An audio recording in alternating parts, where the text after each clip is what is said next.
sent Edward to the works to be mended. Near the works station, Edward noticed a narrow gauge engine standing in an open-sided shed. That's skarloey. What's he doing there?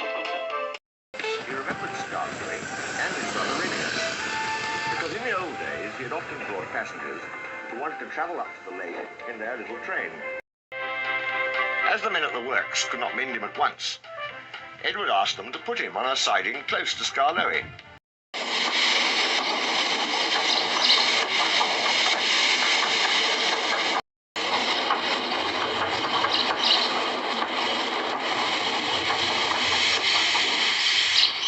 Skarloey was pleased to see Edward.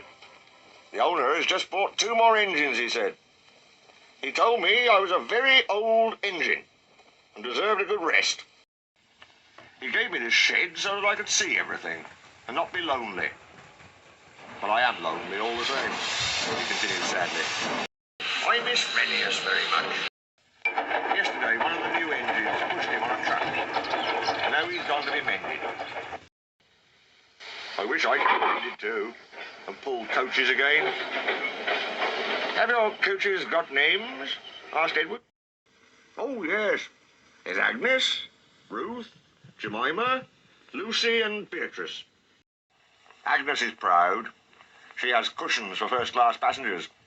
She pities Ruth, Jemima and Lucy, who are third class with bare boards.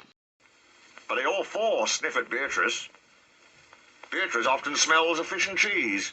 She is most important, said Skarloey earnestly. She has a little window through which the guard sells tickets. I sometimes leave the others behind. But I always take Beatrice. You must have tickets and a guard, you know. Of course, said Edward gravely. Renius and I, continued Skarloey, used to take turns at pulling the trains. We know everybody and everybody knows us.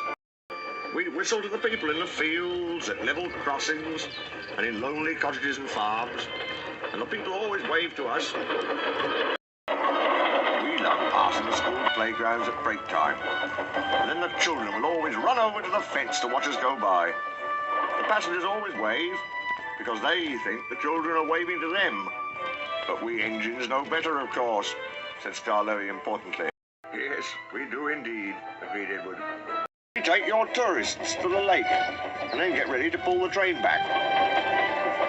We enjoy the morning journey home, because then our friends from the villages come down to do their shopping. We whistle before every station, beep, beep, look out, and the people are there ready. Where's Mrs. Last? Asks the guard. He's coming. Beep, beep, we whistle, and Mrs. Last comes running onto the platform. We'll leave you behind one of these days, Mrs. Laughs our driver. But we know he never will. We stop elsewhere too, at farm crossings and stiles, where paths lead to lonely houses. Renius and I know all the places very well indeed. And I used to say that we would stop even if he didn't put on the brakes. Sometimes on market day, Ruth, Jemima and Lucy were so full of people that the guard would allow third-class passengers to travel in Agnes. She didn't like that at all. And would grumble, first-class coach, third-class people. That made me cross. Shut up, I'd say, or I'll bump you. That soon stopped her rudeness to my friends. Just then, some workmen came. We're going to mend you now, Edward. Come along. Goodbye, Skarloey. Thank you for telling me about your railway. It's a lovely little line. It is, it is. You've been talking to me, Edward. You've cheered me up. Goodbye. Skarloey watched Edward being taken back to the works. Then, shutting his eyes, he dozed in the warm afternoon sun. He smiled as he dozed, for he was dreaming, as old engines will, of happy days in the past.